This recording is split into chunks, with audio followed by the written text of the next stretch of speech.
은혜 받을 하나님의 말씀은 여호수아 5장 1절에서 9절의 말씀입니다. 여호수아 5장 1절에서 9절의 말씀 찾으셨으면 교독합니다. 제가 먼저 읽습니다.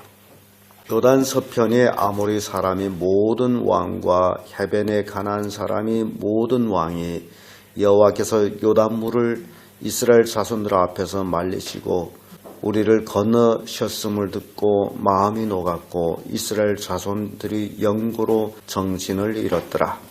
그때 여호와께서 여호수아에게 이르시되 너도 직설로 칼을 만들어 이스라엘 자손들에게 다시 할례를 행하라 하시매 여호수아가 부싯돌로 칼을 만들어 할례산에서 이스라엘 자손들에게 할례를 행하니라. 여호수아가 할례를 시행하는 까닭은 이것이니 애굽에서 나온 모든 백성 중 남자 모든 군사는 애굽에서 나온 후 광야 중에서 죽었는지 그 나온 백성은 다 할례를 받았으나 오직 애굽에서 나온 후 광야 노중에서 난 자는 할례를 받지 못하였음이라. 이스라엘 자손들이 여호와의 말씀을 순종치 아니하므로 여호와께서 그들에게 대하여 맹세하사 그들이 저녁에 맹세하여 우리에게 주마 심상 꽃과 물들은 땅을 그들로 보지 못하게 하리라 하시매 애굽에서 나오서 꽃 산지 다 멸절하기까지 14년 동안을 언약에서 그들이 대를 잇게 하시니 자손에게 여호수아가 할례를 행하였으니 길에서는 그들에게 할례를 행치 못하였으므로 할례 없는 자가 되었음이었더라.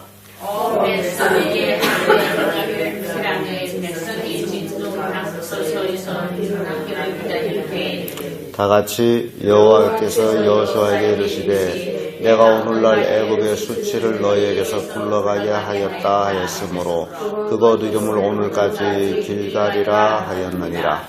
아멘. 네, 이 말씀으로 할례의 의미 이런 제목으로 말씀을 나누겠습니다. 이스라엘 백성들에게 있어서는 할례를 굉장히 귀중히 여기는 그런 하나의 예식이 됩니다. 아브라함은 노인이 되었을 때 하나님께로부터 부르심을 받고 갈대우를 떠나서 가나안 땅에 들어와서 정착하며 살면서 이스마엘을 낳은 후에 그가 이제 이스마엘과 함께 할례를 받는 모습을 봅니다. 그러고 나서 할례의 예식 법은 애를 낳은 지 8일 만에 이제 할례를 행하는데 그때 이삭이 낳은 지 8일 만에 할례를 행하는 모습을 봅니다. 이것이 최초 이스라엘 백성들에게 있어서의 할례의 그 예식이 되겠습니다. 그래서 왜 이런 할례의 예식이 있을까 하는 원인을 볼 때에 아브라함은 할례를 받은 후에 이삭을 얻게 됩니다. 그래서 오늘 우리 본문의 말씀을 통해 가지고 이스라엘 백성도 출애굽 당시에 애굽에서 나온 그 많은 무리는 그때 할례를 받았지만은 광야에서 나와서 광야 40년 생활하는 중에 애굽에서 나온 모든 사람들은 다 죽고 그리고 애굽 땅에서 나와서 광야에서 태어난 애들은 성장하기까지 할례를 받지 못했던 그런 모습이 오늘 본문의 말씀에서 기록하고 있습니다. 그런데 원인은 왜 이스라엘 백성들이 요단강을 건넌 후에 이제 할례를 행하고 있느냐라는 것입니다. 얼마든지 요단강을 건너기 전에 할례를 할 수 있었음에도 불구하고 요단강을 건너서 할례를 행했다라는 사실입니다. 아브라함도 갈대우르에서 살다가 요단강을 건너서 가나안 땅에 정착한 후에 할례를 했다라는 사실이에요. 그런데 신약 성경 보게 되면요, 아브라함도 요단강을 건너 후에 고향으로 돌아가지 못하고 더 나은 본향을 사모했다라고 기록하고 있습니다. 여기서 우리가 알 수 있는 것은 이스라엘 백성이 요단강을 건넌 후에는 다시는 돌이킬 수 없다라는 그런 의미를 우리에게 주어지고 있습니다. 그래서 이 할례는 남자들이 생식기 표피를 자르는 그런 예식이 할례입니다. 그래서 그 의미는 남자의 생식기를 완전히 잘라버렸다라고 생각하면 되겠어요. 아브라함이 노년에 할례를 받았다라는 것은 이미 생식기를 잘랐다라는 의미에서 이삭이 태어납니다. 그러면 이제는 할례를 받은 사람이 이제 아이를 낳는 것은 그 첫 아이는 하나님의 것이다. 그런 의미가 내가 낳은 것이 아니고 하나님이 낳은 것이다. 그래서 이 할례는 그 첫째 의미가 성별을 의미하고 있습니다. 구별됐다. 세상 사람과 다르다. 하나님께로부터 성별된 한 민족이 됐다. 그래서 개인일직엔 성별된 삶, 집칠 때는 성별된 나라. 그래서 이스라엘 백성들은 늘 하나님 앞에 선별된 그런 백성들이었고, 오늘 이 시대에 놓고 말하면 바로 예수 그리스도를 믿는 사람들은 하나님께로부터 성별받은 사람들. 그래서 신약에 와서는 마음의 할례를 행할지니라고 말씀하고 있습니다. 1절에서 5절의 말씀인데 3절의 말씀 보면 이런 말씀이 있어요. 여호수아가 부싯돌로 칼을 만들어 할례산에서 이스라엘 자손에게 할례를 행하느니라. 그 한 산에서 할례를 행해서 그 산 이름을 할례산이라 라고 기록하고 있습니다. 할례는 이스라엘 민족에게만 있었던 예식이냐? 또 그것도 아닙니다. 중국 서장의 장족들도 애들 성인 의식을 할 때 할례를 행하기도 합니다. 할례를 행하는 민족이 참 많습니다. 또 어떤 민족은 여자들도 할례를 행합니다. 그래서 할례는 이스라엘 민족에게만 있는 것은 아니지만은, 그러나 이스라엘 민족에게 있어서는 이 할례는 성별, 하나님께로부터 성별된 민족. 창세기 17장 13절에 보면 너의 집에서 난 자들이든지 너희 돈으로 산 자들인지 할례를 받아야 하리니 이에 내 언약이 너의 살에 있어 영원한 언약이 되려니와. 이런 말씀입니다. 할례를 행한 자에게 하나님의 언약이 살에 있다. 그래서 그 언약은 영원한 언약이 되리라. 우리가 하나님께로부터 한번 선별을 받으면 이제 그것으로 영원한 선별이 되도록, 그래서 이스라엘 백성들에게는 몸에다가 이제 살에다가 그 언약을 새기는 그런 행위라고 생각하면 되겠습니다. 예레미야 4장 4절에 보면 너희는 스스로 할례를 행하여 너희 마음 가죽을 베고 나 여호와께 속하라. 이런 말씀이 있어요. 할례를 마음 가죽을 베는 것이다. 그리고 하나님께 속하는 것이다. 성별이라는 얘기죠. 골로새서 2장 11절에는 너희가 손으로 하지 아니한 할례를 받았으니 곧 육적 몸을 벗는 것이요 그리스도의 할례니라 라는 말씀이 나와요. 그래서 우리가 예수 그리스도를 믿는 그 자체를 영적인 할례다 라고 표현하고 있습니다. 그래서 성별이 됐다. 여러분, 이제 그렇다면 우리 한번 생각해 볼 게 있습니다. 이스라엘 백성이 요단강을 건널 때에 강물이 어떻게 됐다 그랬죠? 강둑에 넘치게끔 흘렀다 그럽니다. 그 강둑에 물이 넘치는 것을 하나님은 능력으로 그 강을 마른 땅으로 만들어서 이스라엘 백성이 건너게 했습니다. 그 얘기는 건널 때 죽음과 같은 거예요. 홍해를 건넌 것처럼. 그러면 이스라엘 백성이 건넌 후에 요단강이 다시 도로 흘러내려갔습니다. 그렇다면 이스라엘 백성이 그 강을 건너갈 수 있겠어요? 건너올 때는 하나님께서 물을 막아서 마른 땅으로 건너왔는데 이제는 물을 그대로 흘러내려갑니다. 건너갈 수 있을까요? 못 건너갑니다. 건너가면 진짜 뭐가 됩니까? 죽습니다. 그걸 우리가 생각해 보면 돼요. 우리가 예수 그리스도를 믿을 때 우리는 세상에서 하나님께로 건너온 자들이다 라는 얘기입니다. 그래서 이제는 성별된 삶을 살아야 된다. 다시는 돌이킬 수 없습니다. 세상으로 돌아가려고 하게 되면 죽는 길 외에는 없습니다. 망하는 길 외에는 없습니다. 그래서 아브라함도 75세에 갈대우를 떠나서 요단강을 건너왔고 그리고 다시 요단강을 건너가지 않았습니다. 이게 아브라함이에요. 건너갈 수 있는, 돌아갈 수 있는 그런 기회가 있었음에도 불구하고 더 나은 본향을 향해서 아브라함은 바라봤다라고 기록하고 있습니다. 그런 면에서 우리가 생각해 볼 때 요단강을 건너온 사람들은 이제 할 수 있는 일은 더 나은 본향을 향해서 진군하는 일 외에는 없습니다. 그 진군하는 일을 하기 위해서는 성별돼야 돼요. 구별돼야 돼요. 완전히 하나님께 속해야 됩니다. 그것이 이때 당시에는 할례 의식이었습니다. 할례를 받고 나면 이 온 백성이 동시에 할례를 받았기 때문에 그 할례를 받고 나면 고통이 있습니다. 생가족을 배웠기 때문에 고통이 있어요. 최소 3일 이상 고통을 합니다. 3일 이상 고통을 당할 때는 전쟁을 놔도 전쟁할 수가 없어요. 몸이 아프기 때문에. 그런데 오늘 본문의 말씀 보면 이스라엘 백성이 요단강을 마른 땅처럼 건너옴으로 인해 가지고 온 그 주변의 나라의 왕들이 이스라엘 백성들이 소리를 들을 때마다 뭐라고 그래요? 정신을 잃었더라 라고 1절에 기록하고 있죠. 마음이 녹았고 이스라엘 자손들이 영으로 정신을 잃었더라. 그러니까 이스라엘 백성 주변에 있는 그 백성들, 요단강을 건너왔고 그 주변에 있는 나라들이 작은 나라들입니다만은 그들이 왕들이 어떻게 된 거예요? 이스라엘 백성으로 정신을 잃었어요.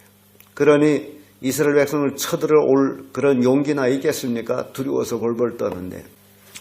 그래서 실은 여러분들이 여기에서 우리가 교훈을 얻을 것은 우리가 하나님께로 부르심을 받고 하나님 앞에 성별된 삶을 살게 되면 우리의 주변 사람들은 우리를 두려워하고 있다는 사실을, 우리가 성별되지 못하고 이 세상에 묻혀가지고 죄악된 삶을 살기를 오히려 세상 사람들은 바라고 있다는 사실, 우리가 구별된 삶을 살 때에 오히려 두려워하고 있어요. 가장 두려워하는 것은 마귀예요. 그런데 이 주변 백성들이 두려워했다라는 것은 마귀가 두려워했다라고 생각하면 되겠습니다. 우리가 성별될 때마다 두려워하는 것은 마귀예요. 마귀는 우리가 다 죄악의 종이 돼가지고 망하기를 원하고 있는데 하나님 편에 서는 것을 굉장히 싫어하거든요. 그래서 이 할례의 의미 그 첫째가 성별이다. 두 번째, 할례의 의미는 새로운 시작입니다. 6절에서 7절의 말씀인데 7절의 말씀 와서 이런 말씀이 있어요. 그들의 대를 잇게 하신 이 자손에게 여호수아가 할례를 행하였으니 길에서는 그들에게 할례를 행치 못하였으므로 할례 없는 자가 되었습니다. 지금까지 이들은 실은 길에서 난 애들이에요. 그러니까 애굽을 탈출해서 나왔던 그 모든 사람들은 하나님 앞에 죄악을 지었으므로 불신앙의 삶을 살았으므로 광야 40년 생활 중에 이들은 다 죽습니다. 광야 생활이 40년이었어요. 다 죽어요. 광야에서 가나안 땅으로 들어가지 못하고 죽습니다. 이게 가나안 땅을 들어가는 데 있어서는 성별의 삶이라는 것을 보여주고 있어요. 그래서 가나안 땅에 들어가지 못하고 다 죽고 광야 길에서 40년 생활 노중에 태어난 애들, 이들이 여호수아의 인도를 통해 가지고 요단강을 건너왔습니다. 그래서 출애굽한 사람들 중에 살아남은 자는 여호수아와 갈렙 두 사람뿐이에요. 그 외 모든 사람들은 다 광야에서 죽습니다. 그래서 여기서 우리가 볼 때에 신앙생활하는 사람들은, 불평 원망이 많은 사람들은 결국 약속의 땅에 들어가지 못하고 죽는 모습을 봅니다. 신앙에는 절대 불평 원망이 있을 수가 없습니다. 정말 하나님 앞에 매달려서 감사하며 하나님께 충성하며 그런 삶을 살아야 돼요. 그래서 이 할례의 의미는 새로운 시작입니다. 그 전까지 어찌 보면 출애굽하자마자 태어난 애가 있었더라면 40살이 되겠죠. 광야에서 태어난 40년을 했으므로.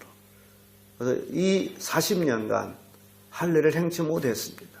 아마 늘 급히 이동해야 되고 어떻게 구름 기둥이 뜨고 움직이며 옮겨가야 되고, 그래서 인간들은 하나님의 그 인도로 따라야 되기 때문에 하나님의 일정을 이 백성들은 몰라서 아마 길에서는 할례를 행치 못했나 봅니다. 할례 없는 자들이가 되었다. 지금 요단강을 건너오고 지금까지 할례 없는 자들, 성별되지 않은 하나님, 진정한 하나님의 백성은 아직은 아니다라는, 할례가 없었으므로. 그래서 할례를 받음으로 이제는 진정 성별된 새로운 시작, 이스라엘 백성들이 이제 하게 됩니다. 요한복음 3장 5절 7절의 말씀 보면, 사람이 물과 성령으로 나지 아니하면 하나님 나라에 들어갈 수 없느니라. 육으로 난 것은 육이요 성령으로 난 것은 영이니 내가 거듭나야 하겠다 하는 말을 기이 여기지 말라. 예수님과 니고데모의 대화 중에서 예수님이 하신 말씀이에요. 거듭나야 된다. 이제 이스라엘 백성이 요단강을 건너고 할례를 받았다라고, 그것을 우리말로 하면 거듭났다라고 생각하면 되겠어요. 거듭나는 새로운 시작입니다. 고린도후서 5장 17절에도 누구든지 그리스도 안에 있으면 새로운 피조물이라, 이전 것은 지나갔으니 보라 새 것이 되었도다. 이제 가나안 땅을 진군해 들어가는 이 이스라엘 백성이 새롭지 아니하게 되면 절대로 가나안 땅을 들어갈 수가 없습니다. 우리 성도들이 예수 그리스도를 믿고 구원받아 하나님의 자녀가 됐고 이 땅에서 젖과 꿀이 흐르는 땅에서의 복을 누리려면 우리는 새로운 시작, 새로운 피조물의 삶을 살지 않고선 절대로 그 복을 받을 수가 없습니다. 많은 사람들이 예수 믿는다 하면서도 새로운 삶의 시작이 되지 않습니다. 늘 옛삶의 반복이에요. 그래서 이 땅에 살아가고는 있지만은, 믿는 삶을 산다 하지만은 복을 받지를 못합니다. 하나님은 우리가 다 복을 받기를 원하는데 새로운 삶을 살지 아니하므로 늘 옛삶을 삶으로 복을 받지 못합니다. 그래서 성경에는 미련한 자는 그 미련함을 거듭 행하느니라 라고 말합니다. 거듭, 계속 반복되는, 인생을 어찌 보면 반복인데 새로운 반복을 하는 것이 아니라 옛것의 반복을 하고 있습니다. 미련함을 거듭 반복하고. 그래서 복을 받지를 못합니다. 이스라엘 백성은 요단강을 건너고 이제는 새로운 시작이 돼요. 이 새로운 시작의 삶에 가나안 땅이라는 약속의 땅을 얻는, 젖과 꿀이 흐르는 땅을 얻는 그런 삶이 시작이 된다라는 사실입니다. 그래서 할례의 의미에 있어서는 새로운 시작이다. 세 번째로, 끝으로 할례의 의미는 옛 수치를 벗어버리는 것이다. 8절에서 9절의 말씀인데, 9절의 말씀 와서 이런 말씀이 있죠. 여호와께서 여호수아에게 이르시되 내가 오늘날 애굽의 수치를 너에게서 굴러가게 하였다 하셨으므로 그곳 이름을 오늘날까지 길갈이라 하느니라. 이스라엘 백성들이 애굽의 수치, 430년의 애굽의 수치, 애굽의 수치는 죄악에 매여서 우상을 섬긴 것이 애굽의 수치입니다. 이제 할례를 받고 난 다음에 하나님께서 여호수아에게 하신 말씀이 이제는 애굽의 수치가 굴러갈 것이다 라고 말씀합니다. 벗어진다는 얘기죠. 옛 수치를 벗어버린다. 우리는 옛 사람을 벗어버려요. 옛 삶을 벗어버려요. 애굽에서 살던 이스라엘 백성은 애굽에서 430년을 살아오면서 애굽 사람들의 삶을, 모습을 보면서 그들이 신앙을 배웠습니다. 그래서 출애굽해서도 모세가 시내산에서 40일간 하나님의 계명을 받으면서 내려오지 아니할 때에 이들은 아론을 독촉해가지고 결국 금은부치를 내놓고서 그것으로 금송아지를 만들게 합니다. 금송아지를 만들고서 이것이 우리를 애굽에서 인도해낸 여호와라. 얼마나 이 이스라엘 백성이 애굽에서 홍해를 육지처럼 건너온 이 백성들이 시내산 밑에서 금송아지를 만들어 놓고 이 금송아지가 우리를 애굽에서 인도해낸 여호와 하나님이시다 라고 그 앞에서 춤추며 섬겼다라는 소리. 하나님이 얼마나 진노했는지 몰라요. 모조리 죽여버리려고 했어요. 이게 이스라엘 백성이에요. 이게 옛 모습이에요. 옛 죄악이에요. 애굽의 수치예요. 우상 숭배. 애굽 사람들이 금송아지를 섬겼어요. 그런데 오늘날도 그리스도인들이 예수님을 믿는다 하면서도 얼마나 많이 금송아지를 섬기는지 몰라요. 오로지 금송아지밖에 없어요. 하나님은 눈에 안 보여요. 뭐만 보여요? 금송아지만 보여요. 돈만 보인다는 얘기예요. 이게 금송아지를 섬긴다는 게 돈을 섬긴다라는 거예요. 물론 돈은 삶에 꼭 필요합니다만, 그러나 성경에는 돈은 일만하게 뿌리라고 얘기하고 있습니다. 그러니 금송아지를 섬긴다라는 자체는 일만하게 뿌리. 그러니 이스라엘 백성이 광야에서 멸절당하지 않겠습니까? 하나님께로부터 부르심 받은 자들, 다 금송아지를 버린 자들이, 이게 애굽의 수치를 굴러버리지 않으면 절대로 하나님으로부터 복을 받을 수가 없어요. 그래서 이 할례의 의미에 있어서는 이런 옛것을 버리는, 수치를 벗어버리는, 옛삶을 벗어버리는 그런 것이 된다라는 겁니다. 출애굽기 20장 2절에 나는 너를 애굽 땅 종되었던 집에서 인도해낸 너의 하나님 여호와라. 종되었던 애굽에서 인도해낸 여호와라.